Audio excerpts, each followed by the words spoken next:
Bien-aimés dans le Seigneur, nous vous saluons tous au nom de Jésus. Nous sommes heureux encore une fois de vous retrouver nombreux sur cette ligne de Congo Mikili pour cette émission Le Parcours avec Pasteur Pierre-Michel Kabea et Maman Clarisse.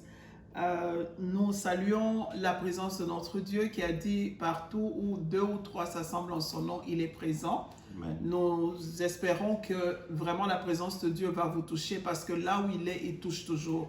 Il n'y a personne qui entre en présence de Dieu et qui sort le même. Quand tu rentres en présence de Dieu, il y a des choses qui changent en toi, il y a des situations qui doivent changer parce que Satan te lâche à cet instant-là où tu es en présence de Dieu, où tu te donnes aux choses de Dieu, où tu es dans la prière. Satan n'a pas accès à ce temps précieux que nous avons toujours pris avec notre Dieu. Alors, nous souhaitons cela dans vos maisons, dans vos foyers, dans vos familles, dans toutes vos entreprises, que la puissance de Dieu continue à se révéler, à se manifester et agir puissamment dans vos foyers, dans la vie de vos enfants et dans tout l'avenir.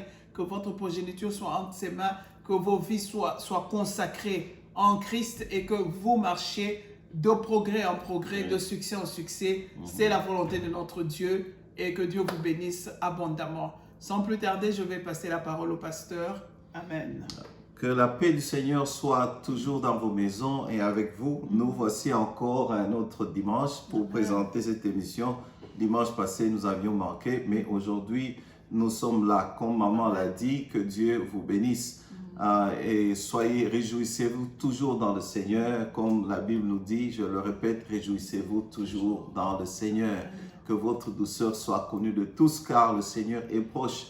Ne vous inquiétez de rien. En toute chose, confiez-vous en l'Éternel par des prières, supplications avec des actions de grâce, et sa paix qui surpasse toute intelligence gardera vos cœurs et vos pensées en Jésus-Christ. Faites en tout genre de prières, veillez-y avec entière persévérance. Notre Dieu est avec nous. Nous étions en train de parler du divorce et nous allions aborder les exceptions au divorce. Nous avions d'emblée dit que Dieu dit un homme, une femme, c'est-à-dire que c'est ça même la base du mariage, le principe de base que Dieu nous a donné dans la parole de Dieu, un homme pour une femme, dans les liens du mariage pour la vie, jusqu'à ce que la mort vous sépare. Alors, nous avions dit qu'il y avait des exceptions. Mais avant d'en arriver là, notre intention aujourd'hui, ce n'est pas de vous pousser, dire ou non, le pasteur va encore nous pousser à nous réconcilier avec ce que nous avions déjà abandonné. Non, le divorce n'est pas un péché impardonnable, mais à condition qu'à partir de ce moment, vous preniez maintenant la résolution de marcher avec Dieu et de ne pas retourner en arrière. Alors, le divorce aussi, selon les études faites aux États-Unis, à part que ça affecte les enfants, on a remarqué que même si les gens divorcent et se remarient, il y a toujours le danger d'arrêt cardiaque. Le stroke augmente, le taux de pourcentage des maladies cardiaques augmente chez les sujets qui divorcent. Non seulement la maladie cardiaque, maladie mentale. Nous avons remarqué aussi une diminution du revenu parce qu'avant les deux travaillaient, le revenu diminue et ce qui cause encore beaucoup de stress ou cause les sujets à vouloir vite se remarier pour retrouver la balance. Nous avons remarqué aussi que les enfants n'étudient plus très bien. Voilà des conséquences qui doivent nous pousser d'abord à penser avant de nous séparer, de nous lancer prématurément dans la séparation. Ce n'est pas une bonne chose d'ailleurs. Dieu, dans Malachie 2, il dit qu'il hait la répudiation et la violence. Dieu déteste la violence, la répudiation, et dit Dieu est témoin entre toi et la femme de ta jeunesse parce que tu as été infidèle. La Bible nous le dit. Alors, voici les exceptions. Jésus est tenté par les pharisiens. Il venait toujours le tenter pour voir ce qu'il allait dire. Jésus les ramène dans Matthieu 19. Il le ramène au début. Il dit, au début, il n'en était pas ainsi. Le divorce n'était pas prévu. Et il le ramène plus loin. Je voudrais dire ceci. Si nous aussi, nous retournons au début, où Dieu a dit, L'homme quittera son père et sa mère, s'attachera à sa femme. Les deux seront un, seront une seule chair. Si chacun de nous, nous pouvons nous souvenir de ce principe-là, qui veut dire que Dieu, le conjoint ou la conjointe que tu as, Dieu l'a choisi, Dieu l'a préparé, formé exactement pour t'aider toi, pour te compléter, non pas pour t'irriter, pour compléter les insuffisants, tout ce que toi tu manques, celle que tu as à côté de toi, celui que tu as à côté de toi, a été tailor-made, en anglais on le dit bien, a été, pas fabriqué, mais a été créé, a été spécialement, précisément préparé pour venir te compléter ou te combler.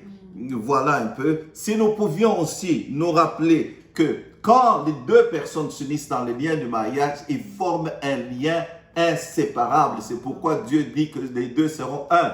Et qu'en séparant, il y a quelque chose de part et d'autre qui va se briser. Si nous pouvons nous rappeler aussi que tout mariage qui est là, ne venez pas me dire ce n'était pas la volonté de Dieu, comme nous aimons les excuses. Tout mariage a été orchestré par Dieu. Si je vous demande de vous asseoir dans votre salon, n'importe où, vous êtes calme, pensez aux circonstances de votre rencontre. Vous verrez que ce n'était pas le fait d'un hasard. Vous pouvez, juste en pensant cela, ça peut vous redonner de l'amour, ça peut vous ramener en arrière. Essayez de penser comment vous vous êtes retrouvés. Ce n'était pas le fait des hasards. Je ne sais n'importe comment, mais je sais que vous allez remarquer que c'était orchestré par Dieu. Alors si on peut se rappeler cela, vous verrez que on pensera de moins en moins à la séparation. Alors voici les exceptions. Première exception, la Bible nous dit, c'est Paul qui répond maintenant aux questions des Corinthiens qui ont posé des questions sur le mariage, sur la mort, tout genre de questions. Mais là, spécifiquement dans 1 Corinthiens 7, là, il parle du mariage. Il a parlé aussi du célibat, le chapitre précédent, mais maintenant, là, il parle du mariage. Il dit la première exception, c'est l'adultère. Dieu permet, on se sépare pour question d'adultère. C'est ce qu'on peut appeler une raison biblique. La Bible a dit, ce n'est que seulement en cas d'adultère. Ils sont venus et dit, mais Moïse nous a dit. Méfiez-vous des gens qui viennent dire, la Bible dit. Moïse nous a dit d'écrire un certificat, une lettre de divorce. Moïse a essayé tout simplement de réglementer le mariage. Ce n'était pas une loi, ce n'était pas quoi. Ils sont venus, Moïse nous a dit. Mais c'est à cause de la réponse, à cause de la dureté de vos cœurs. Il vous a dit d'écrire un certificat. Mais dans quel cas? Et vous pouvez lire ça aussi dans Deutéronome. Alors Moïse leur avait dit exactement ceci. Prenez Jean qui se marie à Hélène. Et puis il divorce. Hélène se marie à Claude. Et puis il divorce. Jean se dit non, je vais rentrer à Hélène, pauvre Hélène. Alors il leur dit non. Donc c'était pour leur dire que ne vous moquez pas de l'institution qu'on appelle mariage. Mais la seule exception, c'était l'immoralité. Si seulement pour cause d'immoralité. Immoralité que nous comprenons ici comme adultère. Alors même dans le cas de l'immoralité, les gens ont essayé d'interpréter à leur façon. La première interprétation plutôt, c'est que immoralité, eux ils pensent que c'est le cas où les deux sont fiancés, la période avant le mariage, et que un des deux connaît une affaire en dehors, ils peuvent se séparer. C'est immoral. Voilà la première interprétation. Il y a des gens qui pensent que la Bible parlait de cela.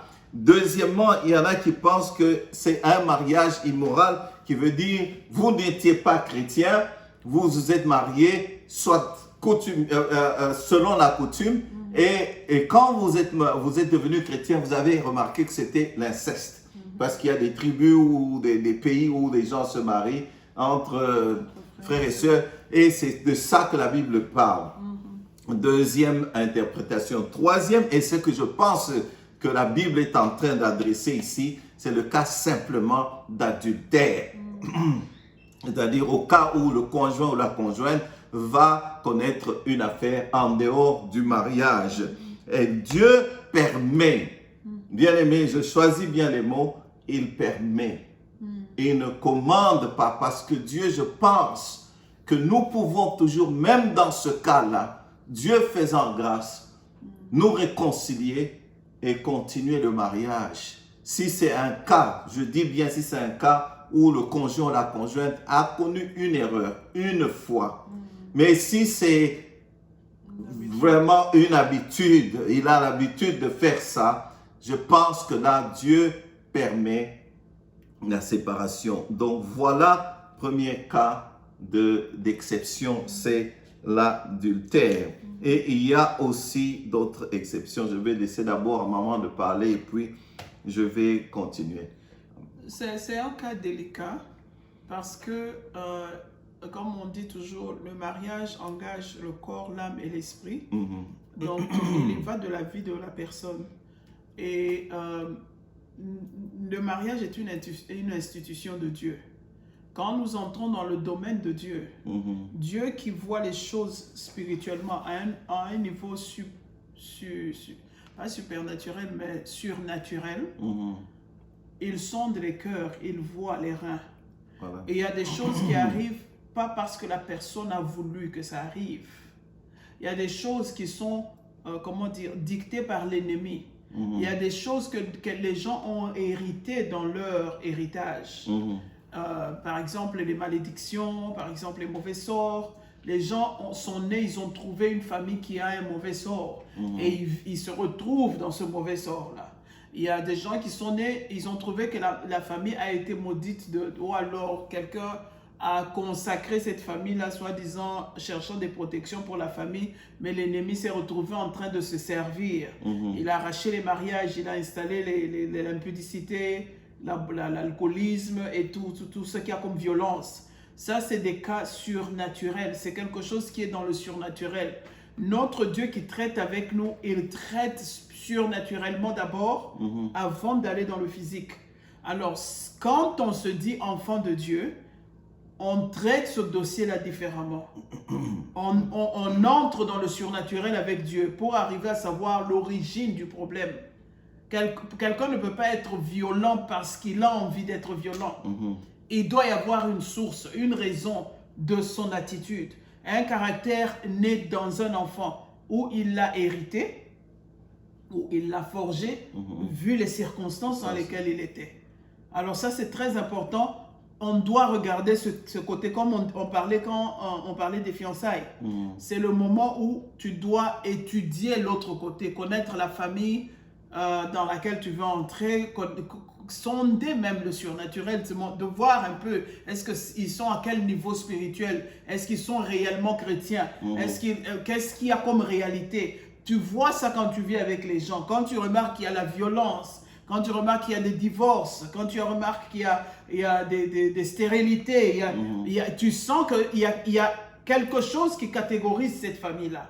Ouais. Alors comment essayer de dealer avec ça? Si le cœur y est déjà, j'aime mon mari, j'aime ma femme, mais voilà les réalités de la famille. Alors on accepte ces réalités-là dans l'alliance que nous avons, nous deux. On se dit que nous, on va travailler, on va entrer dans le surnaturel avec Dieu pour que Dieu enlève ce qui peut nous empêcher de continuer notre amour dans la paix. Alors ça, c'est quand on croit en Dieu. Mais quand notre croyance, ne nous y trompons pas. N'allons pas commencer à appeler tous les prophètes du monde. N'allons pas commencer à faire intervenir tous les diables pour que non, ce truc doit marcher. Non, tu ne forces pas la nature. Tu ne peux pas combattre l'ennemi quand tu n'as pas l'arme qu'il faut. Pour arriver à combattre et à vaincre l'ennemi, tu dois avoir l'arme qu'il faut. Pour arriver à surmonter ce que Satan a déjà décidé de la famille, il faut faire intervenir celui qui est plus fort que Satan. C'est Jésus-Christ, c'est Dieu. Alors quand tu sais que tu es chrétien, là il y a des choses dans lesquelles tu peux t'engager comme papa a dit, il y a des niveaux où quand quelqu'un a connu l'adultère, on peut encore pardonner, on peut encore faire intervenir Dieu et continuer cet amour-là. Il faut avoir un niveau surnaturel des choses de Dieu. Il faut avoir une connaissance un peu élevée des choses de Dieu. Parce que quelqu'un qui n'a pas de relation avec Jésus ne peut pas sortir de là. C'est des choses qui vont garder des rancunes éternelles dans le cœur. C'est des choses qui vont amener des méchancetés. C'est des choses qui vont garder... C'est pas facile que quelqu'un oublie cette tâche-là. Alors, c'est pour ça que je dis, il faut être très intelligent pour savoir... Je suis en train de parler à ceux qui nous écoutent. Il faut être très intelligent pour savoir comment traiter ce dossier-là. On ne se lève pas un matin pour dire « Moi, je suis chrétien au nom de Jésus ». On se rappelle l'histoire dans la Bible des enfants qui disaient à Satan « Sors au nom de Jésus que Paul prêche. Nous te chassons, sors au nom de Jésus que Paul prêche. » Le diable a répondu « Paul, je le connais. » C'est une façon de dire que je sais que Paul a Dieu. Jésus, je le connais. Mais vous là, hier on était en train de danser dans les boîtes avec vous. Aujourd'hui vous me dites sors. Il les a frappés. C'est dans ce sens-là que je parle. Parce qu'il y a des réalités qui ne sont pas seulement physiques. Il y a beaucoup de... Quelqu'un ne peut pas quitter son foyer et aller connaître l'adultère sans qu'il y ait une influence satanique. Ou il est vraiment coincé, il n'en peut plus de ce mariage-là et il décide lui-même d'ouvrir cette porte-là. Mais là encore, il faut être franc, il faut affronter la réalité qui est devant toi. Il faut dire à la personne que je ne veux plus de toi pour telle raison. On a essayé d'arranger, ça ne marchera pas. Je suis très convaincu que ça ne marchera pas. Voilà pourquoi moi, je vais chercher ailleurs. Au lieu de chercher à faire intervenir Satan là où il ne faut pas. Alors, c'est pour ça que j'ai commencé par dire c'est très délicat. On a atteint un sujet qui est vraiment délicat. C'est pour ça qu'on insiste encore. Je reviens dans les fiançailles. Quand c'est dans les fiançailles là qu'il faut décider. Tu as vu que la personne a des tendances violentes. C'est là qu'il faut essayer d'arranger. Si ça ne marche pas, tu sais dans quoi tu t'engages. Tu acceptes de t'engager pour aller avec ce genre de comportement-là jusqu'à la fin. C'est quand tu es fiancé là que tu dois décider. Parce que quand tu es entré et que ça devient très long, ça devient insupportable, te voilà en train de chercher, au lieu de prendre le chemin normal, tu prends maintenant un chemin le plus long, avec toutes les conséquences que ça va amener. Il y a des enfants qui vont naître entre-temps, qui seront blessés parce qu'on n'a pas su prendre une décision normale avant de commencer cette union. Alors, si on est déjà dedans parce qu'on n'était pas au courant, Dieu est grâce, il accorde encore sa grâce. Mais maintenant, tu t'assois, asseyons-nous et allons encore réviser tout ce que nous avons à faire et tout ce que nous avons déjà fait et sachons prendre des bonnes décisions désormais pour aller de l'avant. Si on peut pardonner ce qui est arrivé, on prie sincèrement, je recommande de prendre ça dans la prière sincèrement, demander à Dieu d'enlever ça du cœur, parce que ça ne sert à rien de dire je te pardonne, on continue. La personne quoi que tu as pardonné, mais ton cœur est en train de ronger, tu vas mourir de cancer pour rien. Il faut faire intervenir Dieu pour que Dieu enlève cette blessure-là. Il est capable, notre Dieu est capable d'enlever les blessures, il est capable de guérir.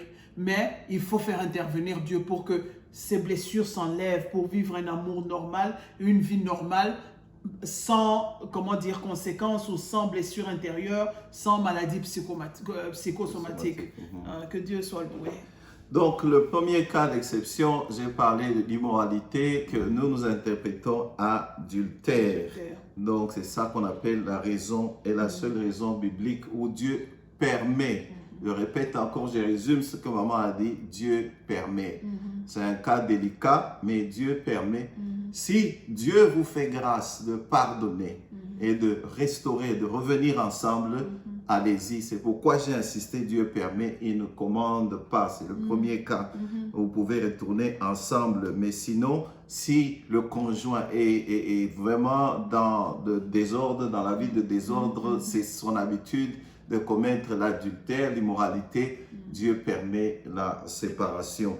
Alors, ce qui m'amène à un deuxième point, verset 1 Corinthiens 7, verset 10.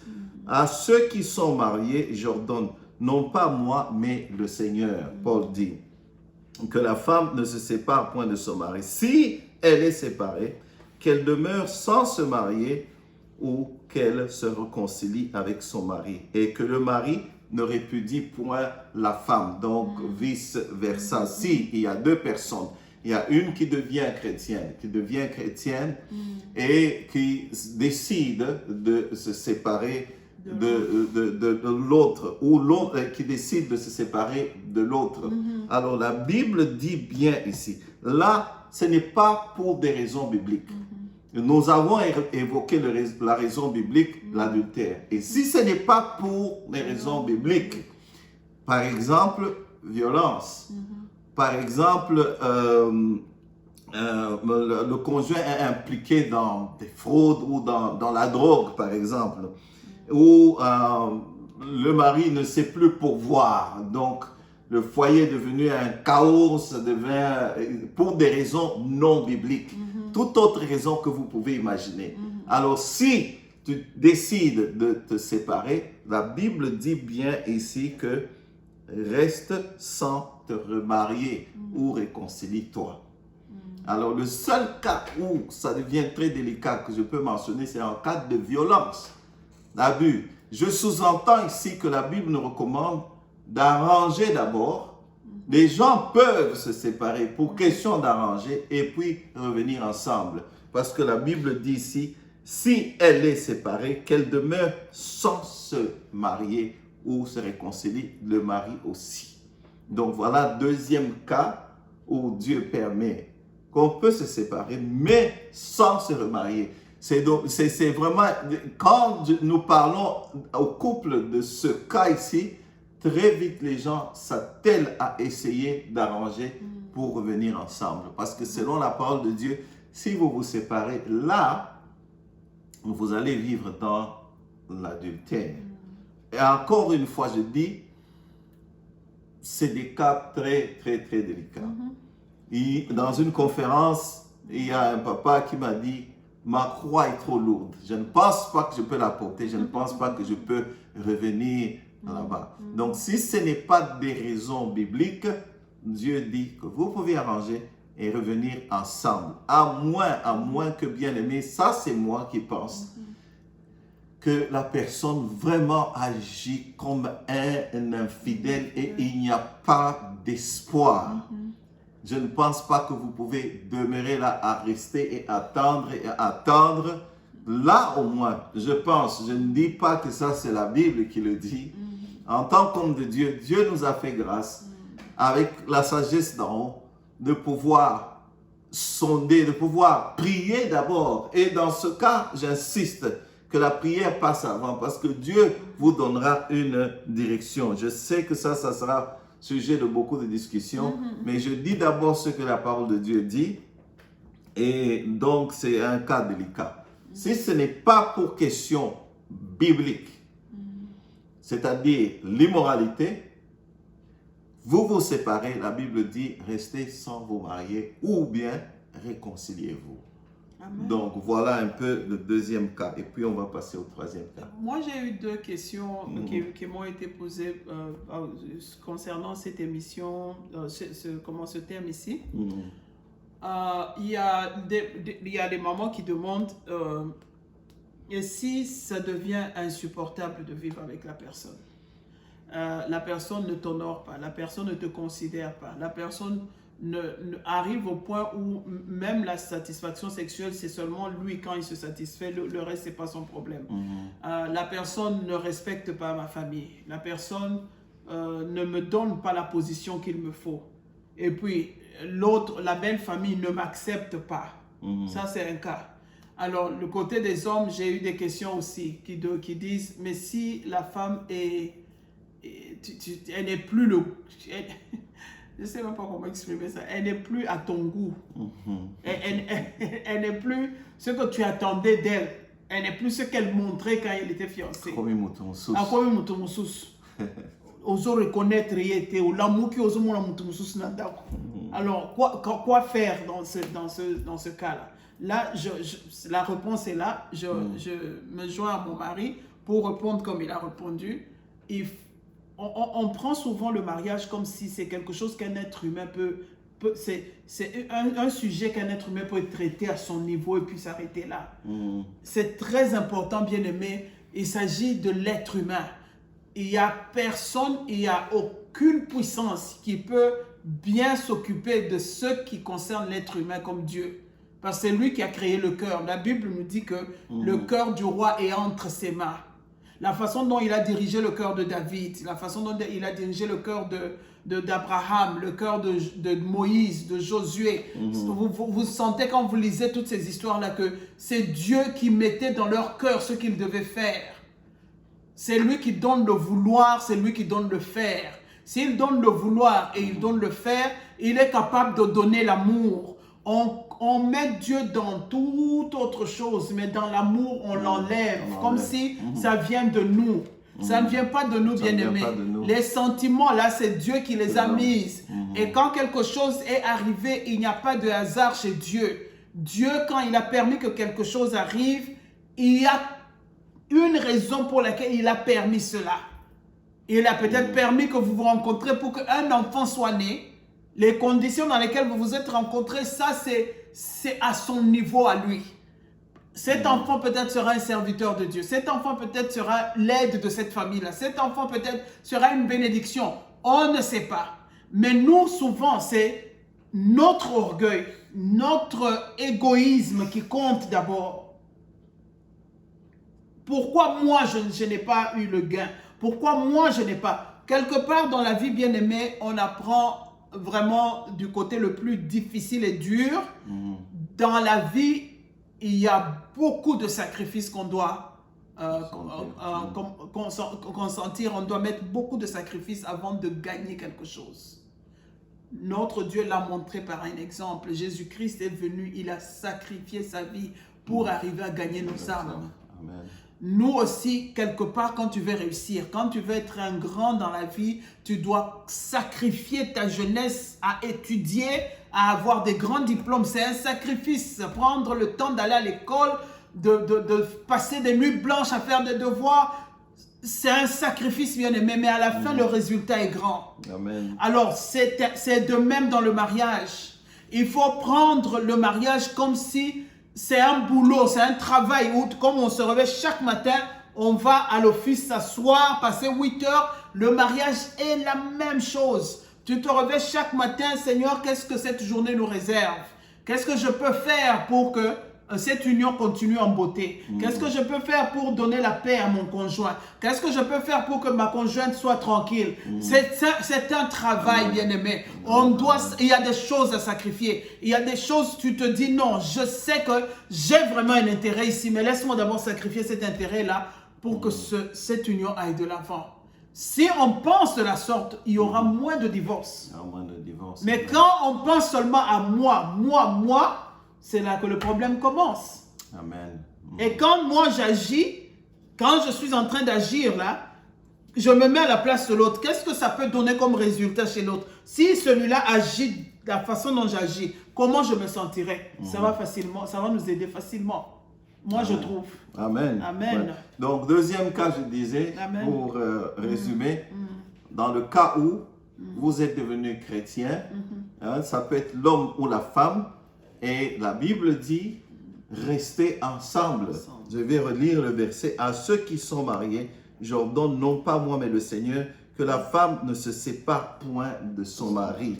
Et à la fin, il dit et que le mari ne répudie point sa femme. Tu es devenu chrétien, tu dis on est plus sur le même, on est sur le joug, on est ensemble sur le joug étranger avec un infidèle, comme le verset nous le dit.